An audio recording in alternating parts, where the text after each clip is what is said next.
Oke Bu, jadi hari ini di hari Selasa di siang hari yang cerah ini, adapun kami mahasiswa-mahasiswa PPR ini Bu ingin mengajak Ibu untuk berdiskusi. Ibu akan kami jadikan bintang utama kami pada podcast kami hari ini, pada kegiatan diskusi kami hari ini Bu. Jadi ada bakal kami tanyakan beberapa hal kepada Ibu. Untuk itu sebelumnya boleh dong Ibu perkenalkan diri Ibu supaya penonton-penonton juga tahu. Iya, baiklah. Saya Kartika Warman. Saya di sini guru di SD 064974 dan saya mengampu di kelas 5. Saya rasa pengenalan singkat saja ya kan? Oke teman-teman semuanya, perkenalkan kami mahasiswa PPL dari SD Negeri 064974 Medan Tembul, dan ini adalah salah satu guru pamong kami yang menjadi panutan kami, yaitu Ibu Kartika Warman. Teman-teman beri tepuk tangan kita.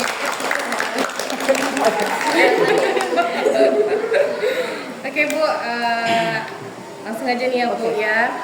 Sebagai seorang pendidik nih Bu di sekolah tercinta kita ini Bu, gimana sih Bu pengalaman Ibu dalam merumuskan dan mencapai tujuan pembelajaran supaya kompetensi peserta didik di kelas itu tercapai? Iya. Sebelumnya di sini kan kita pembahasannya tentang bagaimana sih mencapai suatu kompetensi ya dalam pembelajaran.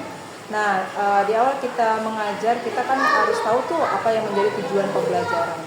Tujuan pembelajaran itu adalah level puncak yang nantinya, yang akhirnya itu akan menjadi penilaian untuk para peserta didik. Jadi bagaimana saya mengacu kepada kompetensi itu tadi, yaitu dengan merumuskan dulu nih tujuan pembelajaran. Tujuan pembelajaran itu tadi juga disesuaikan dengan apa yang menjadi minat dan kesukaan dari peserta didik. Jadi contoh nih, tujuan pembelajaran kita atau tujuan siswa itu tadi adalah memahami, kemudian memberikan penalaran sesuai dengan ketentuan yang pastinya ya kan. Nah, tujuan pembelajaran itu tadi kita buat semaksimal mungkin, yang artinya nanti endingnya itu membuat pembelajaran itu tadi bermakna untuk peserta didik. Berarti harus persiapan yang matang iya, ya untuk memikirkan tujuan tadi ya Bu. Jadi Bu, untuk suatu pendidikan tentunya kita membutuhkan suatu lingkungan yang dapat menarik peserta didik untuk dalam belajar, yang dapat menarik keberanian mereka dalam mengeluarkan ide-ide mereka. Jadi kira-kira bagaimana Bu membentuk suatu lingkungan yang bertujuan untuk menarik peserta didik tadi berani mengeluarkan ide-idenya untuk mengubah selera lah peserta didik kita. Iya, benar. Jadi bagaimana nih menarik peserta didik ini supaya tertarik sama kita? Memang ada istilah tak kenal maka tak sayang, yang betul itu. Jadi ibarat kata bagaimana nih supaya peserta didik kita ini tertarik. Nah, itu memang kan di awal kita ada yang namanya seperti asesmen. Asesmen itu tadi bukan hanya pada saat kita memulai, tapi di awal itu tadi ada namanya asesmen diagnostik, yang kita itu sudah memahami karakter peserta didik. Baik karakter peserta didik itu tadi mungkin dari gaya belajar, minat belajar ya kan. Nah, bagaimana memunculkan supaya mereka itu excited terhadap kita? Otomatis kita juga harus mengetahui ini bagaimana karakter peserta-peserta didik kita. Nah, setelah kita mengetahui, kemudian kita kan dari tadi ya, yang di awal tadi kita menyusun dulu tujuan pembelajaran. Nah, kita setelah menyusun tujuan pembelajaran, kita setelahnya itu tadi pasti akan menentukan apa sih metode pembelajaran yang akan kita gunakan. Nah, bagaimana supaya peserta didik tadi itu apa? Kita buatlah pembelajaran itu tadi yang dia aktif. Nah, jadi bukan hanya sekadar yang konvensional yang terpaku atau terhadap teacher learning ya, teacher center, tapi bagaimana ke student center, yang artinya peserta didik ini terjun. Nah, bila perlu peserta didik ini tadi ikut nih merumuskan tujuan pembelajaran. Nah, jadi salah satunya juga kalau saya pribadi itu dengan mengajak mereka itu berdiskusi. Jadi setiap momen kita ajak mereka berdiskusi supaya mereka sadar nih bahwasanya pembelajaran kita itu tadi bukan hanya untuk guru tetapi untuk mereka. Tapi peserta didik diajak aktif ya? Diajak aktif untuk berdiskusi, yang artinya mereka itu terus mencoba, berani mencoba. Iya, gitu. Oke Bu, oke berarti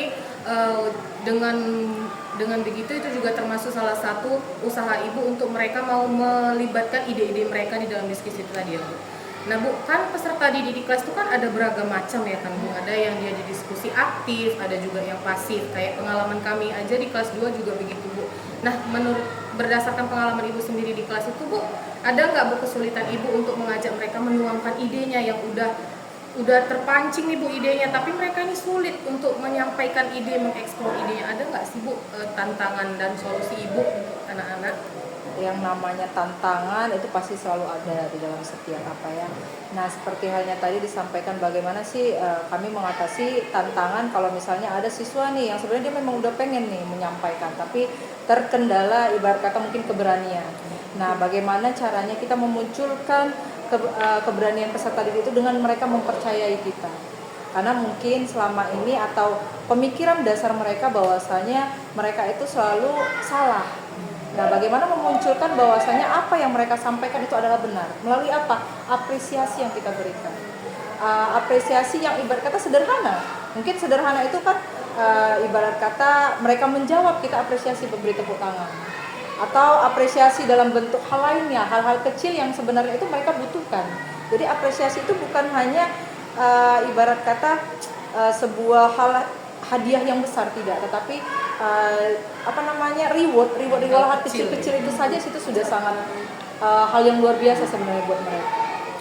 Oke, berarti itu harus kita tanamkan juga dalam diri kita ya teman-teman, mengapresiasi anak-anak walau dalam hal yang kecil. Yang berikutnya Bu, dalam suatu lingkungan kelas nih, jadi dalam siswa ini sering kan tidak sadar bahwa dia kurang mampu dalam materi tertentu. Namun ada juga yang sudah sok tahu nih, berani cawe-cawe, tapi dia nggak tahu bahwa yang dikatakan dia itu salah, dia merasa dia benar. Jadi kira-kira bagaimana cara kita untuk memperbaiki si siswa ini, meningkatkan kesadarannya, merenungkan supaya dia merenung bahwa terhadap kemampuan dirinya masing-masing gitu. Memang kalau misalnya seperti itu sering ya, kita ketemu sama siswa yang ibarat kata yang penting dia jawab gitu kan. Tadi ada siswa yang ibarat kata dia nggak berani nih untuk ngomong, tetapi ada juga siswa yang berlebih nih, saking ibarat kata semangatnya dia, mungkin dia menjawab apa aja yang dia tahu. Nah, bagaimana cara mengatasinya? Kalau saya pribadi, saya mengajak itu diskusi kembali. Saya ajak kan, jawab. Nah, kemudian pada saat mereka menjawab ini kita kumpulkan. Nah, kita kumpulkan apa sih jawaban yang benar. Nah, ini kita satukan, bahwasanya kita tidak menjatuhkan jawaban kamu salah, tidak, tetapi kita memberi kesempatan. Saat kita memberi kesempatan ke teman yang lain, otomatis kan akan muncul jawaban yang sama, ya kan? Kalau itu jawabannya benar, pasti itu akan sama kan, ibaratnya. Nah, pada saat itu nanti mungkin dia akan terlihat, oh ternyata apa yang aku jawab salah, kan gitu kan. Jadi ibarat kata dia akan merenung kembali ya kan, oh ternyata aku salah. Nah, mungkin punishment yang didapat itu adalah bagaimana dia menyadarkan pada diri dia sendiri itu dengan teman-temannya itu tadi, melalui ajang diskusi yang kita buat. Oh iya, berarti untuk masing-masing peserta didik diberi kesempatan ya Bu? Iya. Ngomong-ngomong kesempatan nih Bu, baru-baru aja nih saya ada pengalaman mengajar kan Bu. Jadi di kelas itu ada salah satu murid yang memang dia bisa dibilang dia hebat Bu, pintar gitu kan Bu. Tapi ternyata ketika saya mengajak berdiskusi satu kelas merata nih Bu, dia itu selalu merasa dirinya aku aja gitu Bu. Jadi dia hanya aku yang harus jawab aku. Jadi ketika saya nanya ke teman lain kan Bu, ke teman dia yang lain tuh, dia sering sekali memotong pembicaraan Bu. Misalnya saya menunjuk, Salsa silakan kamu jawab. Dia langsung motong Bu. Jadi si Salsa tadi pun mengucapkan jawaban yang sama seperti yang dia sampaikan kan Bu. Jadi benar-benar si Salsa ini gak berpikirnya pun jadi seolah-olah jawaban dia ini nyontek, padahal bisa jadi si Salsa emang dari pikiran dia kan Bu. Nah, menurut Ibu nih, karena kan berdasarkan yang udah terjadi itu saya ada 3 kali ngajak dia diskusikan Bu. Tapi ternyata di yang ke pertama dan kedua itu saya berbicara yang lemah lembut dengan dia, tapi ternyata dia tetap melanggar Bu. Kemudian yang ketiganya itu saya sedikit lebih keras lah Bu kepada dia, dan ternyata dia di situ sedih Bu. Saya juga ikut sedih Bu, karena kan saya mau anak-anak dengan saya ini chemistry-nya yang baik-baik aja kan Bu. Nah, menurut Ibu nih, saran Ibu apa sih yang bisa saya lakukan untuk menyadarkan dan membantu peserta didik saya yang satu itu untuk menilai dirinya bahwa ada yang harus dirubah dari diri dia, ada yang harus diperbaiki, dan mengarah kepada menghargai itu tadi Bu di kelas sama teman. Iya, benar. Jadi ibarat kata pengalaman pribadi ya untuk siswa ini memang banyak sih ya, kalau kita bilang pengalaman itu mungkin akan ada ya kita ketemu. Nah, kalau saya pribadi mengatasinya mungkin itu melalui pendekatan. Nah, pendekatan persuasif itu memang penting. Jadi memang betul, Bu, mana mungkin kita punya 30 anak semua kita dekatkan. Nah, tapi bagaimana cara kita pendekatan pelan-pelan kita masuk ke dalam dunia siswa. Yang artinya masuk ke dunia siswa bukan artinya kita menjadi siswa, enggak, tapi kita mengetahui nih apa sih yang menjadi dasar bisa jadi kan ada faktor dari lingkungan keluarga, ya kan gitu. Nah itulah dia, maka pentingnya guru itu tadi bukan hanya dia memahami ini sifat kognitif saja, tapi banyak ranah yang mereka pahami juga. Jadi salah satunya itulah faktor lingkungan, baik dari segi ekonomi, agama. Nah itu juga sebenarnya penting untuk kita tahu bahwasanya siswa kita ini tadi karakternya itu memang beraneka ragam. Nah untuk mengatasi masalah yang siswa yang ibarat kata mempunyai ego yang lebih tinggi mungkin ya kan, karena ibarat kata dia mau jawaban dia aja yang didengar, ataupun ibaratnya suara dia aja yang harus kita dengarkan. Nah itu kita coba pelan-pelan melakukan persuasif kepada dia, dan terus ngepush lah kita ibarat kata membawasanya hal yang dia buat itu tadi akan berdampak di masa depan. Karena kan anak-anak ini tadi ada istilah, kita juga nggak boleh bosan untuk menasehati. Berbeda dengan kalau kita di SMP, apalagi kalau di SMA. Kalau SMA kita nasihati, ibarat kata nanti bakal apa sih kan gitu. Iya. Tapi kalau SD mereka masih mau mendengar. Bahkan ada ibarat kata dia lebih mendengarkan gurunya daripada orang tua. Iya. Mama, guruku bilang 1 tambah 1 3. Kata mama tidak 2, guruku selalu tidak. Lebih mendengarkan cakap guru. Nah itu memang dia. Karena siswa ini tadi memang dia itulah kata excited, tertarik ya. Pada saat dia tertarik sama gurunya itulah yang menjadi ibarat kata panutan dia, baik itu di rumah ataupun di sekolah. Nah, seperti itu. Makanya kalau mengatasi siswa itu, kalau saya pribadi itu melakukan persuasif. Saya mencari tahu nih apa masalah, apa sih, kenapa penyebabnya, gitu. Baru pelan-pelan saya mencari tahu nih dia di lingkungan temannya itu seperti apa. Baru kalau misalnya saya udah melalui persuasif, saya sudah komunikasi, belum ada terjadi perubahan, kita ajak orang tua. Nah, jadi paling tidak kita berusaha nih untuk mengatasi permasalahan yang nantinya kalau dibiarkan ini akan berdampak nanti dia sampai dewasa. Seperti itu. Berarti itu butuh waktu dan dukungan lingkungan Iya. ya teman-teman semuanya ya. Nah ini Bu, sudah jadi suatu fenomena saya rasa, baik di sekolah daerah atau sekolah di perkotaan, di mana untuk masing-masing kelas itu pada umumnya, terutama di sekolah negeri ya, untuk tingkat kemampuan itu sangat-sangat berbeda Bu. Dan untuk kami juga sebagai PPL sangat-sangat menantang lah, di mana perbedaan pengetahuan dan untuk sekarang juga minat belajar itu sudah sangat-sangat minim. Jadi kira-kira bagaimana Bu untuk membelajar dan pembelajaran yang berbeda pengetahuan dan untuk minat belajar tadi? Benar. Jadi kan kalau kita bilang ya, kalau contoh lah generasi saya, generasi adik-adik semuanya ya kan, itu pasti ada perbedaan. Iya. Nah kalau misalnya kembali lagi ke generasi mereka, itu sangat jauh. Mungkin kalau di generasi saya itu mencari sesuatu informasi, saya harus membuka buku. Kalau teknologi yang sekarang tinggal buka, bahkan tinggal ngomong udah tahu, informasi udah dikasih tahu, malah didiktekan. Nah inilah teknologi itu tadi. Memang teknologi ini tadi bisa sesuatu hal yang menakutkan, tetapi bisa juga dimanfaatkan. Contoh ya kayak kita lah sering ya benar dengar AI ya kan. Iya. Kalau kita lihat AI itu tadi bisa jadi bumerang untuk kita di masa depan. Kenapa? Banyak nanti lapangan kerja yang akan hilang karena AI. Tapi kita yang sebagai guru bisa memanfaatkan itu sebagai salah satu yang mempermudah. Nah seperti halnya tadi, siswa tadi yang ibarat kata memiliki minat apa segala macam supaya mereka tertarik, ya itu kita harus terus mengembangkan bagaimana sih pembelajaran itu tadi yang dia sesuai dengan keinginannya. Makanya tadi kan ada saya sampaikan, kita masuk ke dunia anak. Masuk ke dunia anak itu tadi dalam arti adalah bagaimana perkembangan saat ini. Kalau saya dulu pengalaman kan, pada saat anak lagi booming-boomingnya nih bahas tentang anime sesuatu gitu kan, saya mau nih masukkan materi-materi pembelajaran saya tentang anime ataupun sesuatu hal yang baru. Contoh yang terupdate lah, misalnya kayak TikTok apa segala macam, bisa kita update, kita masukkan, kita sisipkan. Yang artinya apa? Mereka pun harus tahu bahwasanya melek juga terhadap yang namanya teknologi. Nah, bagaimana cara kita ya? Kita buat sesuatu pembelajaran itu menarik. Contoh halnya pembelajaran yang menggunakan interaktif, ya kan? Audio visual yang begitu banyaknya, ya kan?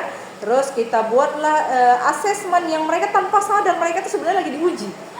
Nah, ya kan? Tanpa sadar mereka sedang diuji, tapi mereka merasa kita sedang bermain. Nah, contoh lah kalau saya di kelas itu sering menggunakan quizzes, mode kertas.